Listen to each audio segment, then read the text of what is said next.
सो इस वीडियो में हम बात करेंगे कंप्लीट एक रोड मैप की कैसे आज से कब तक एग्ज़ाम आएगा, क्या पढ़ना है। ठीक है, तो इसमें एग्जैक्ट डेट तो एग्ज़ाम की हमें नहीं पता है अभी, है ना, रिलीज़ नहीं हुई है। बट अप्रॉक्स डेट जो है उसके हिसाब से हमें अभी से सोचना पड़ेगा कि हम मेंस को किस तरह से टाइम दें एंड साथ में हमें कब तक क्या पढ़ना है। और अगर आप दोनों एग्ज़ाम को टारगेट कर रहे हैं तब तो आपको काफ़ी प्लान पहले से बनाना होगा। ये नहीं कर सकते कि अभी पढ़ रहे हैं फिर आएगी डेट और फिर देखते जाएंगे। नहीं, आपको अभी से एक बेसिक आइडिया होना चाहिए। जैसे आपको जैसे 1 जनवरी से 14 फरवरी आपको टाइम मिलेगा एसबीआई क्लर्क प्रीलिम्स के लिए। ठीक है, एसबीआई क्लर्क प्रीलिम जो एक्सपेक्टेड डेट है वो 22 फरवरी के आसपास है, क्योंकि 22 फरवरी को आई थिंक सैटरडे है ना। इस तरह से इसका टाइम बन रहा है। और उसके 16 से 23 दिन के बाद एसबीआई पीओ का प्रीलिम्स आ जाएगा, जिसकी एग्जैक्ट डेट दी हुई है 8 मार्च और 15 मार्च। एंड उसके बाद एसबीआई क्लर्क मेंस की जो डेट है मार्च अप्रैल बोला गया है, मतलब 15 मार्च के बाद जो सैटरडे आएगा उसमें हो सकता है, या फिर अगले सैटरडे हो सकता है, या फिर अगले मंथ भी हो सकता है। तो हम 7 से 14 दिन वहाँ पे मानते हैं। उसके बाद आपको 15 से 20 दिन और मिलेगा और आपका एसबीआई पीओ मेंस आ जाएगा। तो आपको, अगर आप बिना प्लान के चलेंगे तो आप अभी एसबीआई क्लर्क प्रीलिम्स की तैयारी करेंगे एंड उसके बाद आप सीधे पीओ प्री में लग जाएंगे। फिर मेंस के लिए आपके पास टाइम नहीं बचेगा एसबीआई क्लर्क मेंस के लिए। तो आपको अभी से वो चीज़ें समझना होगा और हम उसको वन बाय वन बात करते हैं। जैसे 1 से 31 जनवरी तक आपका क्या प्लान होना चाहिए। आपको प्री और मेंस को साथ में लेके चलना है। ठीक है, दोनों चीज़ों को साथ में करना है। प्री में आपको क्या करना है और मेंस में क्या करना है उसके बारे में बात करेंगे। प्री में आपको देखो, सबसे पहले तो डेली एक मॉक एटलीस्ट देना ही है आपको और उसको अच्छे से एनालाइज करना है। फिर सारे सब्जेक्ट को करना है अलग अलग से, इंग्लिश, क्वांट, रीजनिंग में आप 10 पजल मिनिमम डेली कर लो और मिसलेनियस के सारे टॉपिक्स जो आपके इस मॉक में, जो डेली मॉक आपने किया, इसमें जो रह गए, जैसे इसमें आ गया सिलॉजिज्म आ गया और मान लो कोडिंग आ गया। ठीक है, तो आपको जो इनइक्वालिटी, ब्लड रिलेशन जो है वो आपको यहाँ पे एक्स्ट्रा करना होगा, या जो भी और टॉपिक बचते हैं वो डेली आपको करना है। फिर इंग्लिश में आपको एडिटोरियल डेली रीड करना है, क्योंकि आपको इंग्लिश इंप्रूव करना है। एसबीआई पीओ के लिए भी, क्लर्क के लिए भी, पीओ में मार्क्स भी बढ़ गए तो उसके लिए और ज़्यादा क्लासेस आप अपने टीचर की कर सकते हैं। निमिषा मैम का कर रहे हो, उनको फॉलो कर रहे हो तो उनकी परफेक्शन क्लास है। उसके अलावा या तो एक पीडीएफ कर लो या फिर एक सेक्शनल कर लो। साथ में एसबीआई पीओ प्री का जो मॉक है वो वीक में एक बार एटलीस्ट एक बार दे देना, क्योंकि लेवल डिफरेंस है तो आपको एक बार प्रैक्टिस करना होगा। फिर बाद में तो टाइम मिलेगा आपको, ठीक है, अभी मैं आगे बताऊंगा। फिर इंग्लिश सेक्शनल जो है एसबीआई पीओ लेवल का, ये वाला जो है वो एसबीआई पीओ लेवल का जो सेक्शनल मॉक है वो एटलीस्ट आपको ऑल्टरनेटिव डे पे देना है।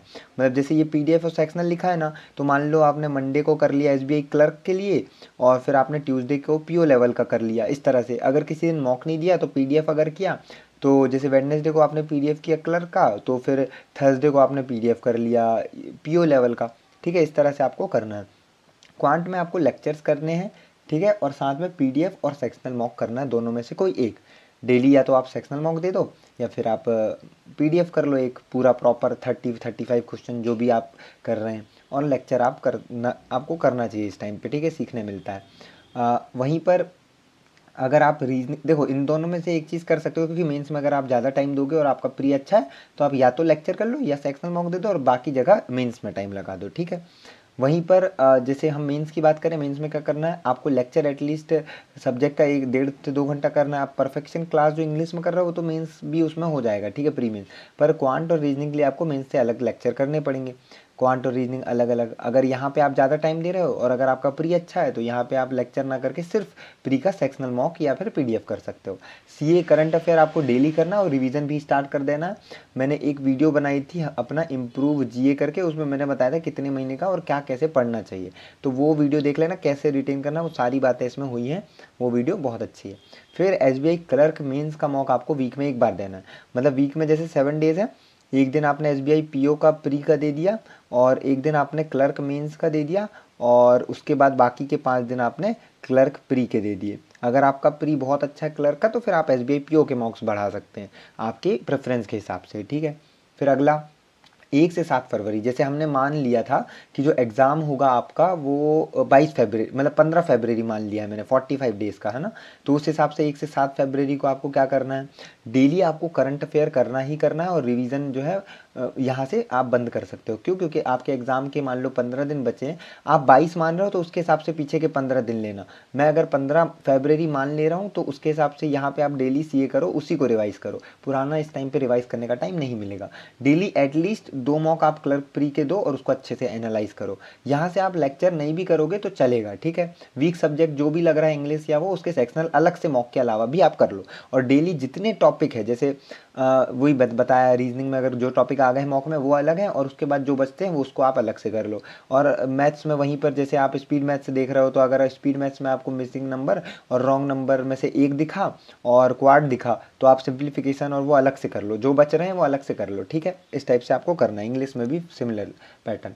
उसके बाद 8 से 14 फरवरी, मान लिया हमने 15 को पेपर है, तो आपको 14 को कुछ नहीं करना है, ये 8 से 13 फरवरी मान लो, ठीक है। तो यहाँ से आपको ना डेली यहाँ पे आपको 3 से 4 मॉक देने हैं, और जो भी अदर टॉपिक्स बचते हैं मॉक के अलावा वो आपको प्रैक्टिस करना है, क्योंकि एक मॉक में आपको 1 घंटा लगेगा और उसको एनालाइज करने में अप्रॉक्स आपको 30 से 45 मिनट लगेगा। तो इस हिसाब से अगर आप 4 मॉक दोगे तो बहुत बढ़िया रहेगा। आपने 7 दिन 4 मॉक दिए, देखो 28 मॉक यहाँ हो गए। उसके बाद 2 मॉक आपने 7 दिन दिए तो 14 मॉक यहाँ हो गए, 42 हो गया। और उसके बाद अभी जो आप 31 जनवरी तक जो दे रहे हैं ये वाला, इसमें तो हो ही रहे हैं। तो काफ़ी मॉक आप यहाँ तक कर पाएंगे, तो काफ़ी अच्छा एक आपकी तैयारी हो जाएगी, ठीक है। फिर आपको कॉन्फिडेंस भी आ जाएगा। फिर अगर हम बात करें कि उसके बाद क्या, अब प्री आ गया आपका, एसबीआई क्लर्क प्री आपका हो गया, ठीक है। अब उसके बाद आपको पता है कि आगे एसबीआई पीओ प्रीलिम्स लगा हुआ है, तो आपको एसबीआई पीओ प्रीलिम्स के 2 मॉक आपको डेली देना है। वहीं पे आपको वीकनेस एनालाइज करना है और उसको स्ट्रॉन्ग भी करना है, क्योंकि अभी एसबीआई क्लर्क के टाइम आप स्ट्रॉन्ग करोगे तो आई थिंक आपका स्ट्रॉन्ग हो चुका होगा, तो यहाँ थोड़ा कम टाइम लगेगा स्ट्रॉन्ग करने में। और आपको इसी बीच यहाँ पे इसी दिन में क्लर्क मीन्स का मॉक आपको देना है। आपको 3 मॉक देने हैं एक वीक में, यानी कि आपको नहीं, ये मैंने ना थोड़ा ज़्यादा लिख दिया, आप 2 मॉक दीजिए यहाँ पे, ठीक है। 2 मॉक दीजिए वीक में, क्योंकि बाकी आपको एसबीआई पीओ के मॉक्स देना है ना, यानी 7 दिन में से आपने 5 दिन एसबीआई पीओ के मॉक दिए तो 10 मॉक वो हो गए, और बाकी के 2 दिन आपने एक एक मॉक्स दिए तो 2 मॉक्स मेंस लेवल हो गए। पर वहीं पर जब एसबीआई क्लर्क आ जाएगा, यहाँ पे आप लेक्चर भी मेंस के करना है आपको, एसबीआई क्लर्क मेंस लेवल के लेक्चर भी आप कर लो, और करंट अफेयर भी डेली और रिवाइज तो आपको करना ही है यहाँ पे। पर बात वही है कि जब एग्ज़ाम जैसे 8 मार्च को है, तो आप थोड़ा बहुत 1 या 2 मार्च से मेंस का मॉक बीच में, 1 से 8 मार्च के बीच में आप एक मॉक बस दे दो क्लर्क मेंस का, बाकी आप एसबीआई पीओ पे फोकस कर सकते हैं, ठीक है।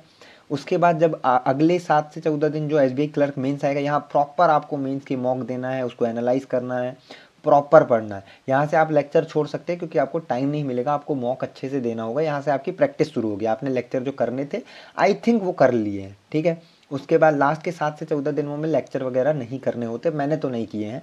उसके बाद यहाँ पर आपको करंट अफेयर डेली रिवाइज करना। अब देखो यहाँ पे ये जो दिन होंगे ना, अगर जिनने नहीं दिया उनको नहीं पता, पर क्योंकि मैंने काफ़ी प्री मीन्स बहुत मिक्स हुआ है तो मुझे अच्छे से स्ट्रैटेजी पता है।